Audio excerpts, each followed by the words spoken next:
Hey there, welcome back to Milk and Sugar Bath Bakery. This is Lee. Right. This is going to be my 7 Wonders soap. It's 7 different layers. It's gonna have black walnut hull powder, rosehip powder, Atlantic kelp, rose clay, Dead Sea clay, orange peel powder, and French green clay. Right here in this container, I have lavender essential oil, I have blood orange, there is eucalyptus, and there is spearmint in here. So we will split this up between each 7 of the containers and split the lye into each one, and then the only color that we're putting in here is the clay or additive itself. That will be the only colorant. So this is going to be a very natural soap, and that's why I call it the 7 Wonders. Let me just put a disclaimer here. I'm going to tell you the benefits of each one of these additives that I'm adding. By no way am I saying that my soap is going to do those specific things.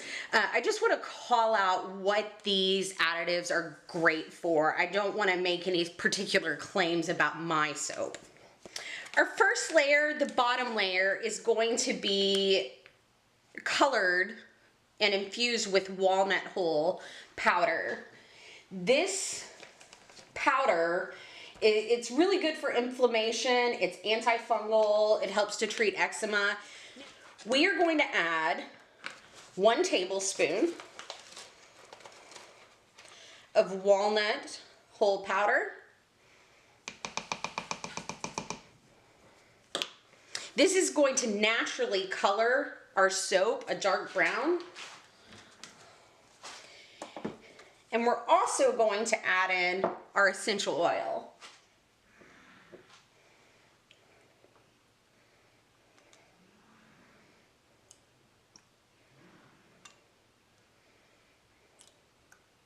And being very deliberate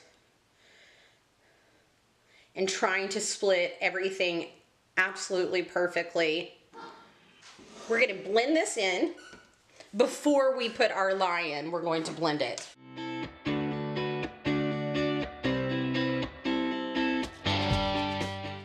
I'm adding 3.8 ounces of lye solution to each container. So we're essentially creating very tiny batches of soap today. 7 different times. Let's give this a blend.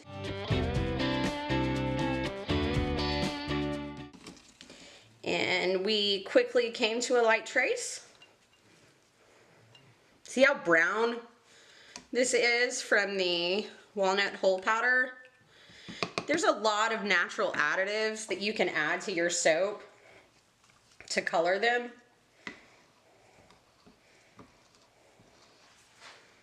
All right, we'll move this scale over a bit. And we will pour this directly into our mold on an angle.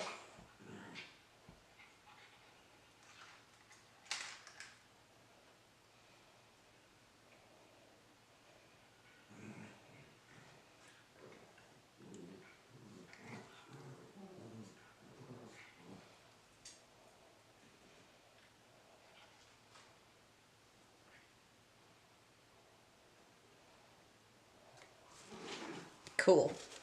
That's the perfect consistency.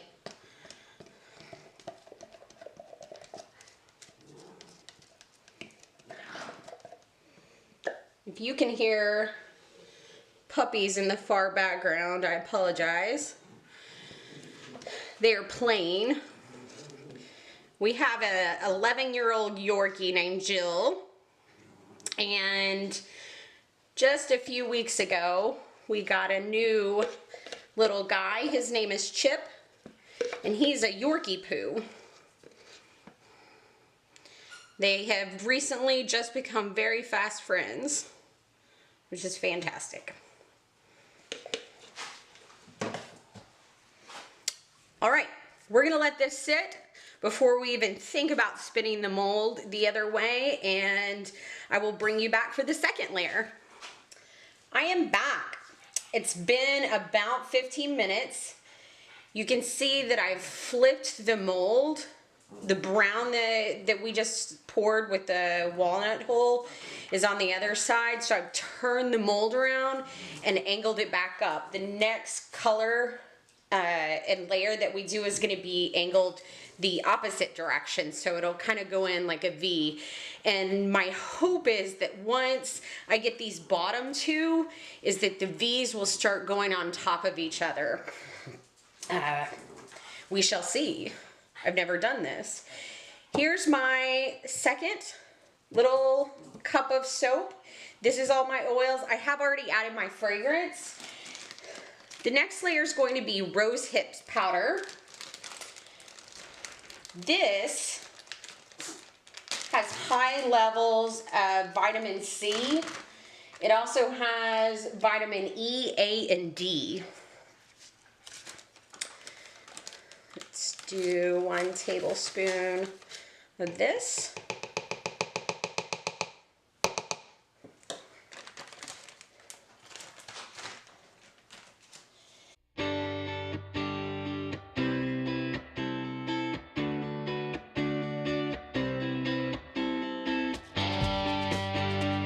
Give it a stir. Make sure all that good powder, rosehip powder, got mixed in. And let's pour.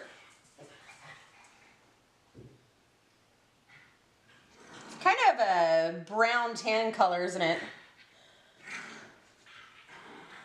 Okay, it's gonna start meeting up with the brown. Very cool. Very cool. Okay, we're gonna let this sit for about 15-20 minutes and come back and we'll spin it and we'll do the other side again. It's been about another 15 minutes. We have the other second rosehip side all hardened up and I have flipped the mold again. So we are back where we started with the brown walnut hull. We're gonna pour on this side. The next layer that we're going to be doing is Atlantic kelp powder. So Atlantic kelp has vitamins B1, B2, B12, calcium, potassium, iodine, and iron in it. We'll go ahead and put a tablespoon of this in there. I've already put my fragrance in there.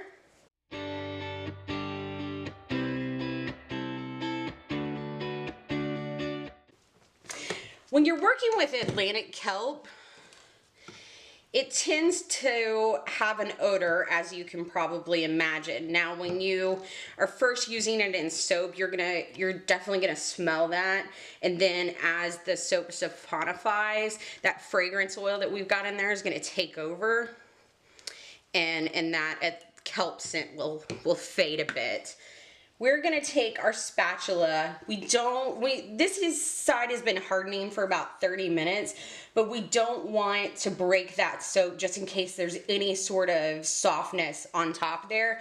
So we're gonna use our spatula to start pouring this in to break that fall. I'll try to do it a little slower.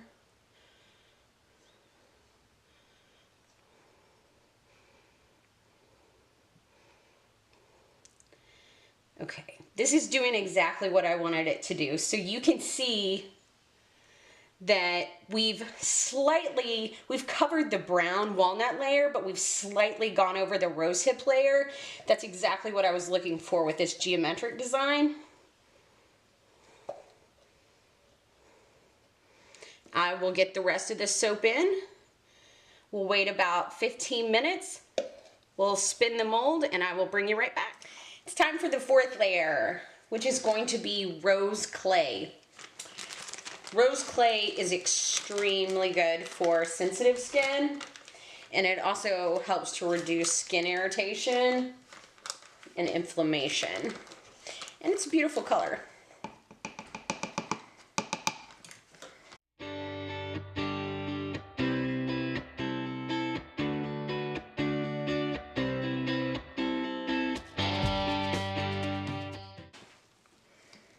You have to be very patient with a soap like this.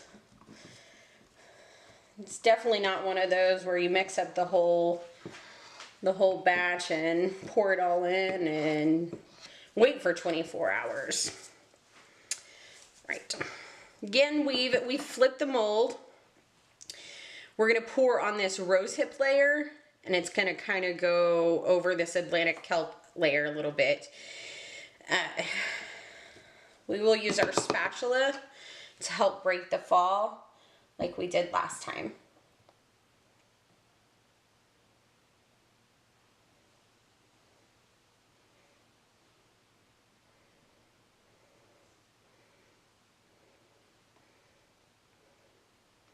I know I'm not very talkative sometimes when I'm pouring into the mold. It's only because I'm trying to concentrate really hard on what I'm doing.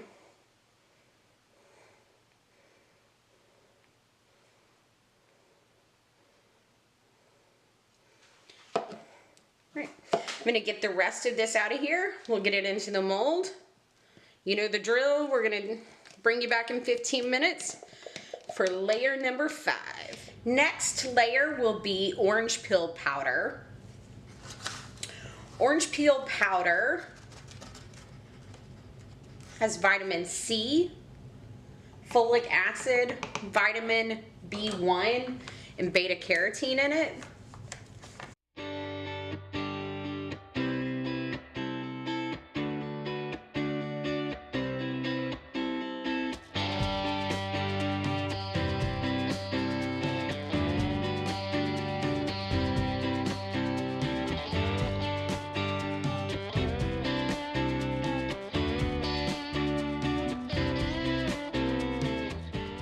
Layer number 6 is going to be Dead Sea clay. Dead Sea clay is rich in iron, aluminum, potassium, calcium, and it also helps to remove dead skin cells. Woo! Bit of a puff there, that's all right. Let's get that in.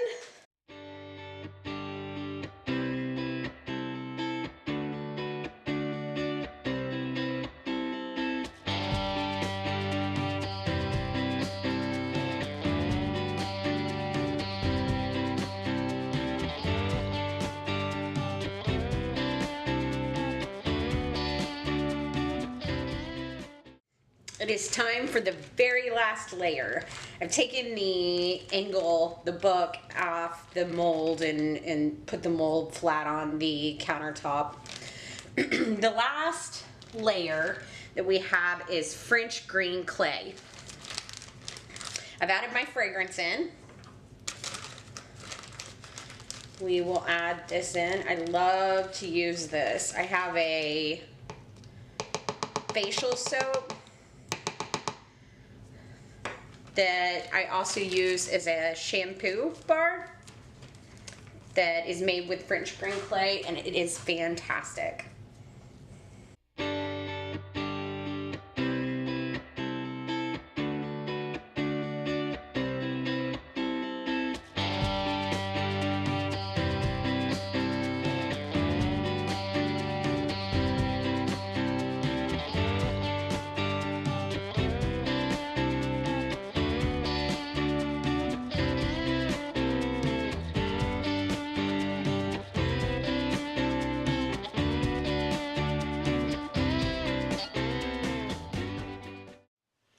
Here's the 7 Wonders soap, the top. I will bring you back in a day or two to cut this into bars. We'll see what we got. It is time to cut the 7 Wonders soap. And you guys, I cannot even begin to tell you the amount of dancing that I did when I unmolded this. As you can see, the lines and the layers and the geometric pattern that we were able to create by flipping the mold at an angle each time it matches the drawing that I created perfectly. I danced around the room like crazy when I unmolded this. So I'm so excited to see the inside. I'm expecting it's going to look like this all the way through, but let's go ahead and cut it and see what we've got inside.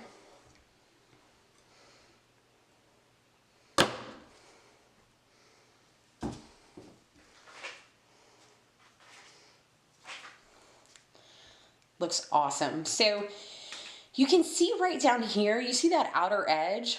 This is our rosehip layer, and that looks like it's gonna darken a little bit and get a little more speckly. That's cool. So we have the black walnut hull over here.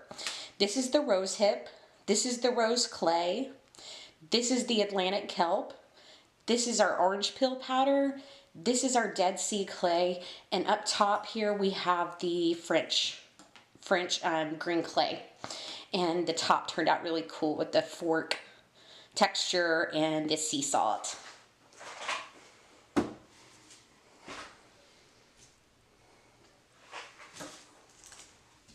If you're one of those people that loves a good natural smelling soap that's not sweet, not fussy, this would be the perfect one for you. I'm quite sure this is the coolest design that I've ever achieved in my soap making journey thus far. Maybe we'll do some other scents and other colors in this same technique and design in the future.